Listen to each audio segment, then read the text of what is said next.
السلام علیکم سر. جی وعلیکم السلام. سر میرا ایک سوال یہ تھا کہ یہ قرآن میں ایک اصطلاح استعمال ہوئی ہے کہ لا تنفذون الا بسلطان. سر یہ سلطان کو اگر تھوڑا ایکسپلین کر دیں. ساتھ میں یہاں پہ جو ساتھ میں ترجمہ نارمل سنائیں. ٹرانسلیشن لکھی ہے. جی جی. جی ترجمہ کیا لکھا ہوا ہے؟ اس کو نارملی انہوں نے مختلف جگہوں پہ مختلف طریقے سے لکھا ہوا ہے. زیادہ تر اس کا جو مطلب وہ لکھا جاتا ہے وہ زور آور کو یہ لکھ رہے ہیں, سلطان نہیں، کو ایز تنفذ زور آور سلطان کو ایکسپلین پڑھے نا. کر رہے ہیں. تنفذ سلطان کا مطلب لکھے بتائیں نا. آپ نے کیا ترجمہ پڑھا ہے اس کا بھی؟ یہاں یہ جیسے لا تنفذون الا بسلطان, تو یہ یہاں اس کو لکھتے ہیں کہ اور زور آور کے سوا تم نہیں نکل سکتے. ٹھیک ہو گیا. تو آپ کو کیا سمجھ میں آئی؟ آپ نے اپنا بھی تو کچھ فہم کیا ہوگا.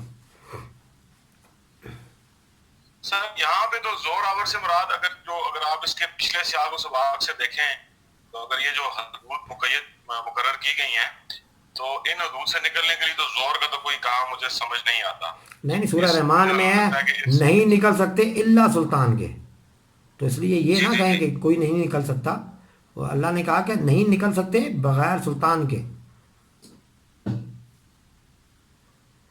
تو سلطان سر یہ کوئی کوئی کوئی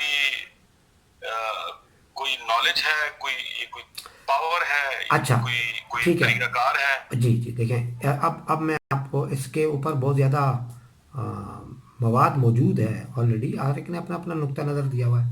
ہمارا جو بچپن سے نقطہ نظر ہے وہ ہے سب سے طاقتور چیز کیا ہے اس کائنات میں. آپ کے ارد گرد اللہ تبارک و تعالیٰ کے بعد اور فرشتوں کے بعد سب سے طاقتور چیز جس کے اوپر آپ کا اختیار ہو سکتا ہے وہ آپ کے پاس کیا ہے؟ سر روح. جی یہ دیکھیں کتنا آسان ہو گیا. تو اس کا مطلب ہے کہ روح کی کچھ ایسی ایکٹیویٹیز جو کسی ٹارگٹ کی طرف مرکوز ہو کر جب وہ اس طرف سفر کرتا ہے تو پھر آپ تمام حدود سے باہر نکل سکتے ہیں. اور روح کے اندر موجود علم نہیں. کچھ لوگوں نے کہا کہ سلطان سے کی جو شکل ہے طاقت اور زور کا جو مطلب ہے اس کا مطلب ہے وہ راکٹ کی شکل بن رہی ہے. کسی نے کس چیز سے مشابہت دی اور وہ ٹھیک ہے, اس کو ہم ڈس ایگری نہیں کرتے. وہ ایک لمیٹڈ اس کے لیے بھی ٹھیک ہے. اگر باہر نکلنے سے مراد آپ کو اپنے مدار سے باہر نکلنا ہے تو ظاہر آپ نے زور لگایا ہے نا, تو آپ کو مخالف گریوٹی کے مطابق آگے جانا پڑا. تو اس کے لیے آپ نے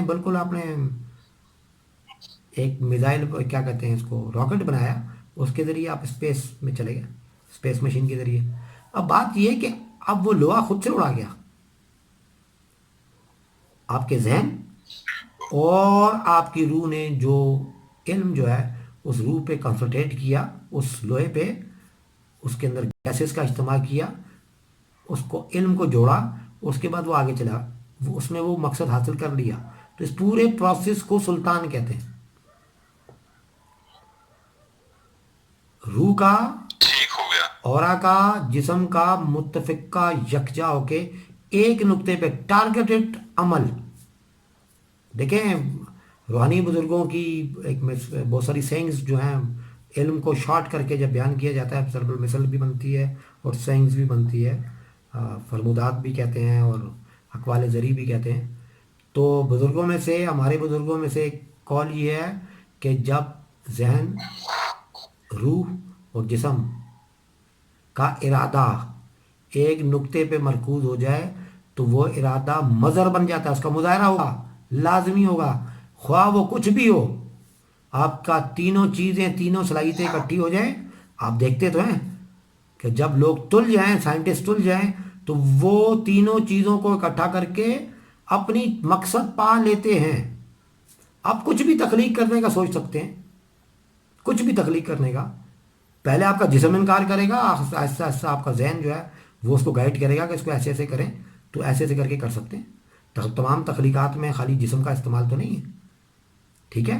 اب وہ ذہن ہے نا پیچھے, ذہن آپ کے برین کو اگر چلاتا تو یہ وہ الگ بات ہے, برین سے تعلق رہے اگر اس کا ہے تو. اگر جسم کے ساتھ ہے, انگلیوں کے ساتھ ہے, ہارٹ کے ساتھ ہے, تو وہ اس کو استعمال کرتا ہے. تو پر یہ کہ تینوں کا ایک بات پہ راضی ہونا ضروری ہے کہ وہ راضی ہو کے ایک مطلوبہ ٹارگٹ کے اوپر اس کو اچیو کرنے کے لیے پوری کوشش کریں اور پورے وسائل کو حاصل کر کے اس کا استعمال کریں، مکمل ٹھیک رخ پہ، ٹھیک نالج کے ساتھ اور ٹھیک وسائل کے ساتھ اور ٹھیک ٹائمنگ کے ساتھ۔ تو اس پورے پروسیس کو کیا کہیں گے سلطان؟ یہ میری انڈرسٹینڈنگ ہے، ٹھیک ہے، یہ میرا جواب ہے جی۔